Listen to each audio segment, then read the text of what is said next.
नमो भगवते वासुदेवाय।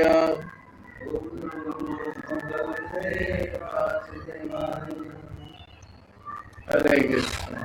ଆପଣମାନଙ୍କୁ ସାଲେପୁର ତରଫରୁ ହାର୍ଦ୍ଦିକ ଅଭିନନ୍ଦନ ଏବଂ ଆମର ପ୍ରତ୍ୟହ ଭାଗବତ କ୍ଲାସରେ ଆମେ କାଲି ଆଲୋଚନା କରୁଥିଲେ ପ୍ରଥମ ସ୍କନ୍ଧର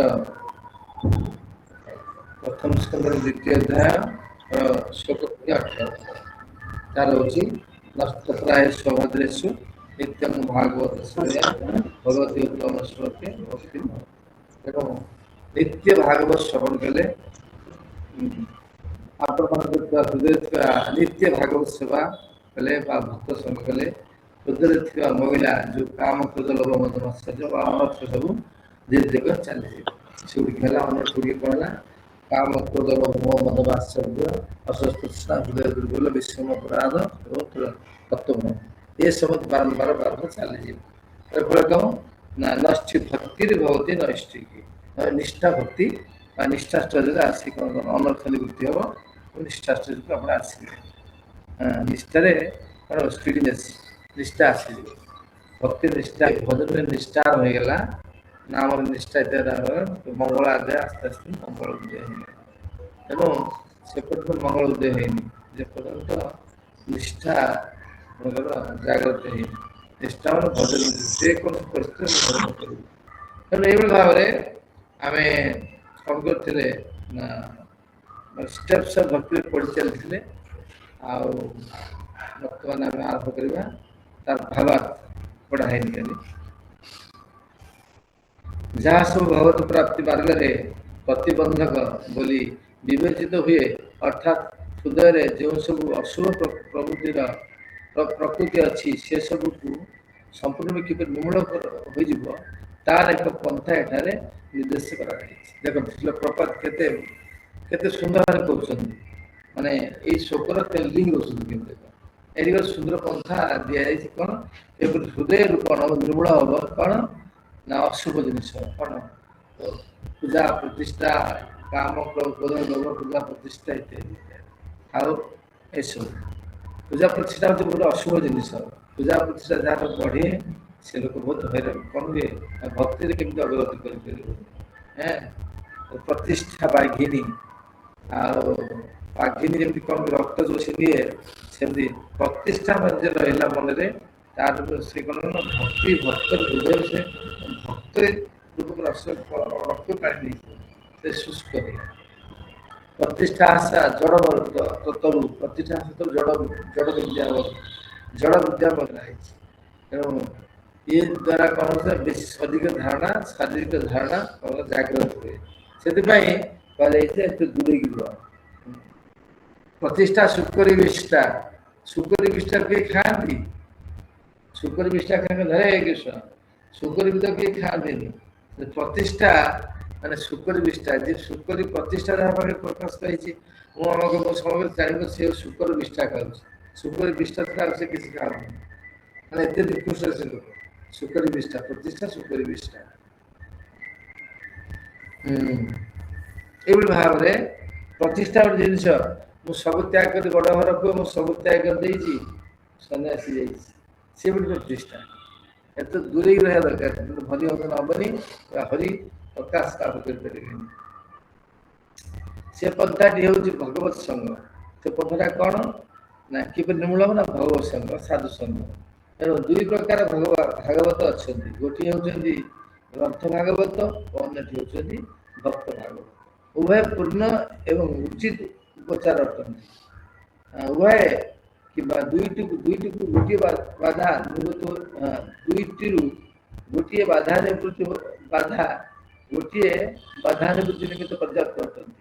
ଗୋଟିଏ ଯଦି କଲ ତାହେଲେ କ'ଣ ହବ ତମର ଅସୁବିଧା ରହିବ ଚାଲିଯିବ। ଭକ୍ତ ସଙ୍ଗ ତାହେଲେ ଭାଗବତ ସଙ୍ଗ। ଉକ୍ତ ଭାଗବତ ଗ୍ରନ୍ଥ ଭାଗବତ ସଦୃଶ ମଙ୍ଗଳଦାୟକ ଅଟନ୍ତି।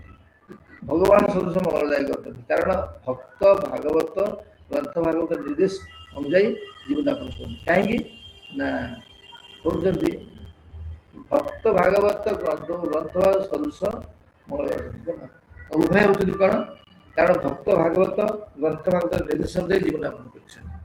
କାରଣ ଭକ୍ତ ସାଧୁ କେମିତି ହେଇଛି? ଶାସ୍ତ୍ର ନିୟମକୁ କ'ଣ କରିଛି? ଅଙ୍ଗୀକାର କରିଛି। ଯାହା କୁହାଯାଏ ଗୁରୁ ଇଜ୍ ନଥିଙ୍ଗ। ଶ୍ରୀଲ ପ୍ରଭୁପାଦ କହୁଛନ୍ତି guru is nothing but embodiment of certain principles. ଗୁରୁ କିଛି ନୁହନ୍ତି। ଗୁରୁ ହେଉଛନ୍ତି କ'ଣ? ଗୋଟେ ବୈଦିକ ସାହିତ୍ୟରେ କ'ଣ କରିଛି? ସାହିତ୍ୟକୁ ପ୍ରିନ୍ସିପଲ୍ ବୈଦିକ ସାହିତ୍ୟର ନିୟମକୁ ଅଙ୍ଗୀକାର କରିଛନ୍ତି। ହଜମ ହେଲା? ହଜମ ହେଉଛି ତ? ଆଉ ଗୁରୁ କିଛି ନୁହେଁ। ସେଥିପାଇଁ ତେଣୁ ନିଜେ ଭଗବାନ କ'ଣ କରୁଛନ୍ତି ନା କ'ଣ କରୁଛନ୍ତି ନା ଭାଗବତ ଗ୍ରନ୍ଥର ପ୍ରତ୍ୟେକ କ'ଣ ପ୍ରିନ୍ସିପଲ୍କୁ କ'ଣ କରୁଛନ୍ତି? ଆଚାର୍ଯ୍ୟ କ'ଣ କରୁଛନ୍ତି? ଅଙ୍ଗୀକାର କରୁଛନ୍ତି। ସେଥିପାଇଁ ଗ୍ରନ୍ଥ ଭାଗବତ ଭକ୍ତ ଭାଗବତ। ସାଧୁ ସଙ୍ଗ କର ନହେଲେ ଭାଗବତ ସଙ୍ଗ କର, ଯାହାକି ଜୀବନର ନା ଉଚ୍ଚସ୍ତରକୁ ଯାଇପାରିବ। ପୁନଶ୍ଚ ଗ୍ରନ୍ଥ ଭାଗବତ ସ୍ୱୟଂ ଭଗବାନ ତଥା ତାଙ୍କର ଭକ୍ତମାନଙ୍କର ଲୀଳା କାହାଣୀରେ ପରିପୂର୍ଣ୍ଣ ହୋଇଥାନ୍ତି, ଯେଉଁମାନେ କି ସ୍ୱୟଂ ଭାଗବତ ଅଟନ୍ତି। ଗ୍ରନ୍ଥ ଭାଗବତ ଓ ଭକ୍ତ ଭାଗବତ ଅଭିନ୍ନ ଅଟନ୍ତି। ଉଭୟ ଅଭିନ୍ନ, ଭିନ୍ନତା କିଛି ନାହିଁ। ଯୋଉଟା ସଙ୍ଗ କଲେ ମଧ୍ୟ ପାଇପାରିବ। ଭକ୍ତ ଭାଗବତ ପରମପୁରୁଷ ଭଗବାନଙ୍କର ପ୍ରତ୍ୟକ୍ଷ ପ୍ରତିନିଧି ଅଟନ୍ତି। କିଏ? ଭକ୍ତ ଭାଗବତ ଶୁଦ୍ଧ ଭକ୍ତ। ତେଣୁ ଭକ୍ତ ଭାଗବତକୁ ସନ୍ତୁଷ୍ଟ କଲେ ବ୍ୟକ୍ତି ଗ୍ରନ୍ଥ ଭାଗବତର ଫଳ ପାଇପାରିବ। ମାନେ ସାଧୁ ସାଙ୍ଗେ ପହଞ୍ଚିଲେ। ସୁନନ୍ଦା ମାତାଜୀ ଆଜି ଏତେ ବାଟ କେମିତି ଯାଇଛନ୍ତି ଆପଣ? ଏଇ ଶାସ୍ତ୍ର ଅଧ୍ୟୟନ କରିକି ଆମର କେମିତି କଲେ? ଭାଗବତ ଶାସ୍ତ୍ର ସତ୍ସଙ୍ଗରେ ଭକ୍ତ ସେ କହୁଛନ୍ତି ମାନେ ସାଧୁ ସଙ୍ଗ ଦ୍ୱାରା ଭକ୍ତ ଭାଗବତକୁ ସେବା କଲେ ବା ସନ୍ତୁଷ୍ଟ କରେଇଲେ କିମ୍ବା ଗ୍ରନ୍ଥ ଭାଗବତ ସେବା କଲେ କିପରି ଭକ୍ତି ପଥରେ ଅଗ୍ରଗତି କରେ ଏହା ସାଧାରଣ ବ୍ୟକ୍ତି ଚିନ୍ତା କରିପାରିବ ନାହିଁ। ଏହା କିପରି ହେବ ଏହାର କୌଣସି କାରଣ ସେ ନିର୍ଣ୍ଣୟ କରିପାରିବ ନାହିଁ ହେଲା। କିନ୍ତୁ ବାସ୍ତବରେ ଏହା ହିଁ କଥା ଅଟେ। ଶ୍ରୀମଦ୍ ଦେବଶ୍ରୀ ନାରଦ ଏବଂ ତଥ୍ୟ ଉଦ୍ଘାଟନ କରିଛନ୍ତି ଯେ କି ପୂର୍ବଜନ୍ମରେ ଜଣେ ଏଇ କଥାଟା କିଏ କହିଛନ୍ତି? ଦେବଶ୍ରୀ ନାରଦ ଯଦି ଭକ୍ତ ଭାଗବତଙ୍କର ସଙ୍ଗ କରିବ ତତ୍କ୍ଷଣାତ୍ ଲୋକଙ୍କର କୃପା ପାଇଯିବ। କ'ଣ? ଯାହାକି ଦେବଶ୍ରୀ ନାରଦ ତାଙ୍କୁ ଉଦ୍ଘାଟନ କରିଛନ୍ତି। କୋଉଠି? ନିଜ ଜୀବନରେ। ତାହାକୁ ଆପରେ କହିବେ ଯେ ଦେବଶ୍ରୀ ନାରଦ ଶିବଜଙ୍କର ଜଣେ ଦାସୀପୁତ୍ର ଥିଲେ। ତାଙ୍କର ମାତା ଜଣେ ଦାସୀ ଥିଲେ, ସାଧୁମାନଙ୍କର ସେବା ନିଯୁକ୍ତ ଥିଲେ। ତେଣୁ ନାରଦ ମୁନି ସେ ସାଧୁଙ୍କର ସଂସ୍ପର୍ଶରେ ଆସିଲେ କେବଳ ସେମାନଙ୍କ ଅଙ୍ଗସଙ୍ଗ ଲାଭ କରି ଏବଂ ସେମାନଙ୍କର ଉଚ୍ଛିଷ୍ଟ ସେବନ କରି ସେ ଦାସୀପୁତ୍ର ପରଜନ୍ମରେ ଦେବଶ୍ରୀ ନାରଦ ରୂପରେ ସମୟ ଲାଭ କଲେ। ଏହା ହେଉଛି ଭାଗବତ ସଙ୍ଗ ବା ଭଗବତ ସାଧୁ ସଙ୍ଗର ଲାଭର ଚମତ୍କାର ପରିଣତ। ଯଦି ଆପଣ କେହି ମାନେ ଇଏ ଚିତ୍ତରେ କି ଚିତ୍ତରେ ଅତି ନିର୍ମଳ ଚିତ୍ତରେ କ'ଣ କରି ସତ୍ସଙ୍ଗ କରିବ ତାହେଲେ ନିଶ୍ଚିତ ସେ କ'ଣ କରିବ? ଫଳ ତୁରନ୍ତ ପାଇଯିବ। ସାଧୁ ପାଖରେ ସେଇଟା ଅଛି। ତୁମର ହୃଦୟ ସଦା ଗୋବିନ୍ଦ ବିଶ୍ରାମ। ଗୋବିନ୍ଦ କହିଲେ ମମ ଭଗତ ପରାଣ ନାଇଁ। ବୈଷ୍ଣବ ଠାକୁର ଦୟା ଦାସେ କରୁଣା କରି। ବୈଷ୍ଣବ ଠାକୁର ଦୟାର ସାଗର ଦାସେ କରୁଣା କରି। প্রিয়া পদ ছায়া সদয়ে আমায় তোমার চরণ ধরি, তোমার চরণ ধরি। কৃষ্ণ যে তোমার কৃষ্ণ দিতে পার, তোমার শক্তি আছে। কৃষ্ণ যে তোমার শক্তি আছে। আমি তো কাঙ্গাল কৃষ্ণ কৃষ্ণ বলি, আমি তো কাঙ্গাল কৃষ্ণ কৃষ্ণ বলি। ধায় তব পাছে পাছে, ধায় তব পাছে পাছে, ধায় তব পাছে পাছে। হরে কৃষ্ণ। কৃষ্ণ যে তোমার কৃষ্ণ দিতে পার, তোমার আমি তো কাঙ্গাল কৃষ্ণ কৃষ্ণ বলি ধায়ে ମୋ କୃଷ୍ଣ ଦରକାର ମୁଣ୍ଡରେ ନିଆଁ ଲାଗିଛି ଯାହା ମୁଣ୍ଡରେ ନିଆଁ ଲାଗିନି ପ୍ରବାସୀ ମାତାଜୀ କୁଆଡେ ଗଲ ଭିଡିଓ ଫିଡିଓ ନାହିଁ ଯାହା ମୁଣ୍ଡରେ ନିଆଁ ଲାଗିନି ସେ କେବେ ବିକଳ ହବନି କୃଷ୍ଣ ପାଇବା ପାଇଁ प्रणाम महाराज। मुंडर निया लागे আছে है तब पाछे पाछे कृष्ण जे তোমার কৃষ্ণ দিতে পার তোমার সগতি আছে আমি তো কাঙ্গাল কৃষ্ণ কৃষ্ণ বলি হায় তব পাছে পাছে ভাই তো পাছে পাছে ওয়ে বৈষ্ণব ঠাকুর দয়ার সাগর এ দাসে করুণা করি ତେଣୁ ଏଇଭଳି ଯଦି ସାଧୁ ଉପରେ କାନ୍ଦିବ ତାହେଲେ ସାଧୁ ତମକୁ କୃପା କରିବେ କାନ୍ଦା ନାହିଁ ଯେ କଣ ପଚରାବ ବାହାନା କାଢିବେ ନାଇଁ ବାହାନା ଗୋଟେ କାଢିବେ ନାଇଁ ଗୁରୁ ମହାରାଜ ନାଇଁ ମହାରାଜ ମୋର ନିହାତି କୃଷ୍ଣ ଦରକାର ଆପଣ ଦିଅନ୍ତୁ ତାହେଲେ କୃଷ୍ଣ ସାଧୁ କଣ କରିବ ଆଖି ଖୋଲିବ ହଁ ଠିକ ଅଛି ଆଖି ବନ୍ଦ କରିବ ଠିକ ଅଛି ଓକେ ଶିଳ ପ୍ରଭୁପାଦଙ୍କୁ ହେଲା ପ୍ରଭୁପାଦ we brought everything we have brought everything from India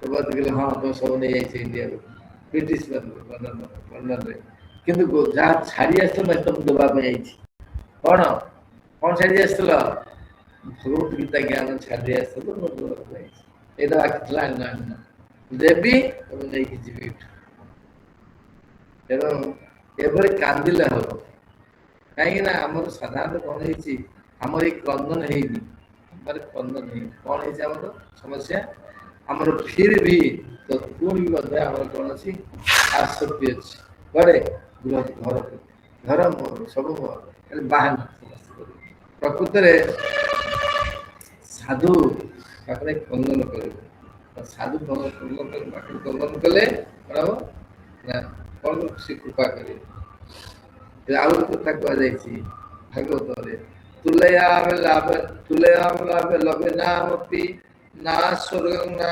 पुनर्भवं भगवत भक्त संगस्य किनु वर्तना किमुताशिष टिके मात्र साधु तुलयाम लभे नापि टिके मात्र साधु संगर तुलना नहीं मुक्तिर पति तुलना नहीं लभे नापि ना स्वर्ग तुलना संपत्ति तुलना नहीं आ मुक्त बाटन तुलना नहीं कौन बा कहवा ये मर्तवासी लोक मान एते प्रयोजन मर्तवासी पाखरे मर्तवासी लोक एटा एते प्रयोजनता अछि संगर नहीं काहे ना मय मृत्यु आसले सब किछि चाली जीव खाली हला सब जो धन संपत्ति परिश्रम करछंती मोडा तुबर बारी आ ब्यूटीफुल वाइफ ग्रहण करछंती डियर डार्लिंग समय पे देउछंती केते दिन ताकर चाली गला कोन तासी डियर डार्लिंग ब्यूटीफुल वाइफ सहित हां रमणी संगरे चलीगला केते दिन सूर्यास्त केते सूर्य उदय केते दिन अस्त हेले केते अस्त हेले मन्ने नाही है मन्ने ना सेही व्यक्ति मान पाई साधु संग अत्यंत प्रयोजन कृष्ण भक्ति जन्म मूल होए साधु संगे कृष्ण भक्ति जन्म मूल होए साधु संगे कृष्ण भक्ति जन्म मूल होए साधु संगे साधु संग पाइबा करे कृष्ण घुमौछ कि तेणु सत्संगरे निहाती बालुकेश्वर से किए हरे कृष्ण निहाती दरकार बालुकेश्वर प्रभु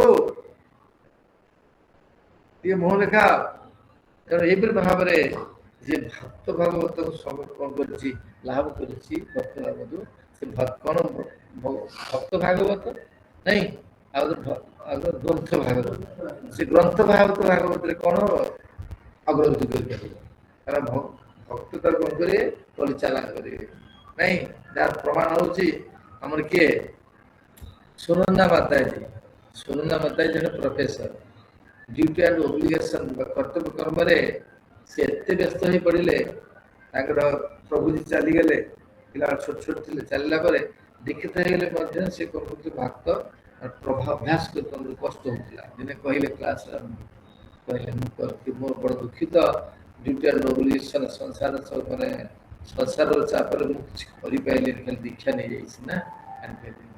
ଏଇଟା ମୁଁ ଥିଲୁ କହିଲି ତାଙ୍କୁ ସାହାଯ୍ୟ କରିବି, ମୁଁ ଅଛି ଆପଣଙ୍କୁ କ'ଣ କରିବି ସାହାଯ୍ୟ କରିବି।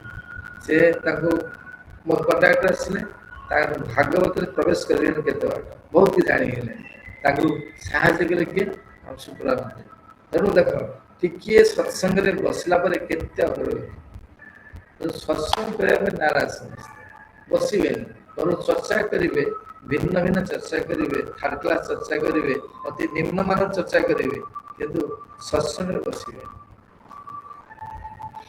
ତେଣୁ ତାପରେ କ'ଣ ହେଲା, କେବଳ ସେମାନଙ୍କର ସଙ୍ଗ ଲାଭ କରି ଏବଂ ସେମାନଙ୍କର ଉଚ୍ଛିଷ୍ଟ ସେବନ କରି ସେ ଦାସୀପୁତ୍ର ଜନ୍ମରେ କ'ଣ କରିଥିଲେ, ଦାସୀପୁତ୍ର ପରଜନ୍ମରେ ଶ୍ରୀମାନ ଦେବଶ୍ରୀ ନାରଦ ରୂପରେ କ'ଣ କଲେ, ସୌଭାଗ୍ୟ ଲାଭ କଲେ।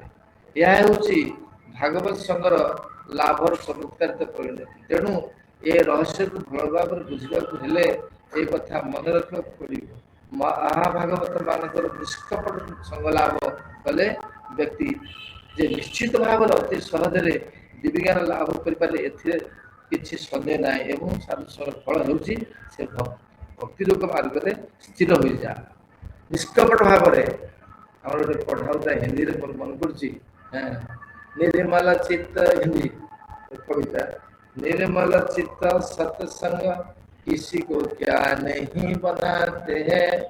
निर्मल चित्त सत्संग कले कौन हम क्या कौन हम नहीं यथा मोर मन पुनी अष्टम गुरु पढ़ा कहले कौन ना यथा गोटे लुहा कथा चिंता कर, लुहाटा कौटी बाहर कौटी कड़ खाऊला, कौन है कमार नहीं आसला, बहुकार नहीं आसला, पानी तेल ठीक परिमाण देकी बाड़े बाड़े कौन कला गोलाकार करदेला, से पकन है ना नहीं, तो बाड़ेला कमार लुहा किसी कही पत्थर पत्थर पड़ी खरा वर्षा काकर खाऊँ, शिल्पी कौन कला आनी निहार मुझे खोला कष्ट ही देलु कही किसी कौन मंदिर पूजा पाई से भाव में निर्मल चित्त, निर्मल चित्तरे कौन कर साधु शासन शुणुं, शिल्पीर शासन शुणुची पत्थर आ लुहार शासन शुणुची किए मानिची किए कमार शिल्पीर कौन कर शिल्पीर माने शासन सही किए पत्थर आ लुहार कमार शासन सही किए लुहा बहुत महान हो कौन से व्यक्ति जदि साधुर शासन शुणे बहुत महान है, बहुत आगे अर्थात आ जन्म जग आसबनी कष्ट मिलनी, यहाँ मन रख। आम उद्देश्य हूँ कौन, उद्देश्य हूँ अंतिम जीवन एतावान सांख्य दुर्गावान शोधन में परिनिष्ठया जन्म लाभ परम पुरुष नारायण स्मृति अंतिम समय दरकार, नचेत कौन हम कुआड़े जा ठिकना ना आउ तो मनुष्य तो पाइल मान नहीं किसी।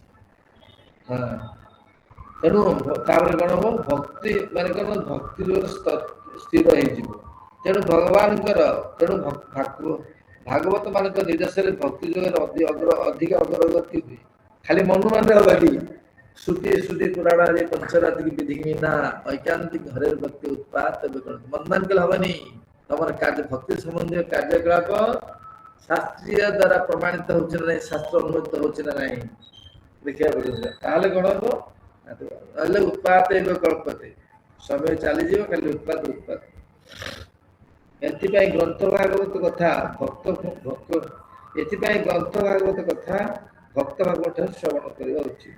एवं दुई भाव भागवतर समन्वय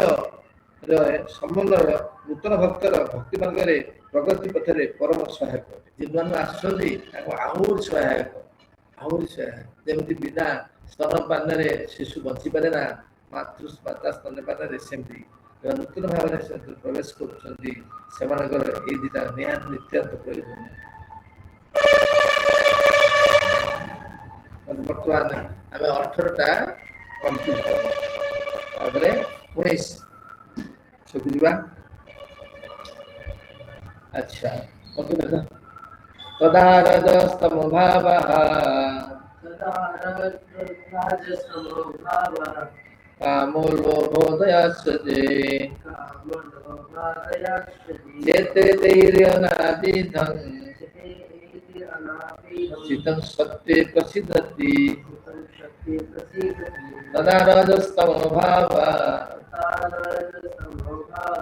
कामो लोभादयश्चते चित्त चेतैर्यनादिधं चितं सत्त्वे प्रसिद्धति स्थितं सत्त्वे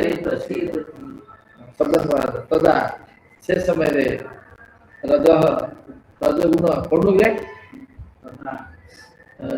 तमः तमगुण भावः स्थिति काम काम एवं इच्छा लोभ लोभ आदयः अन्य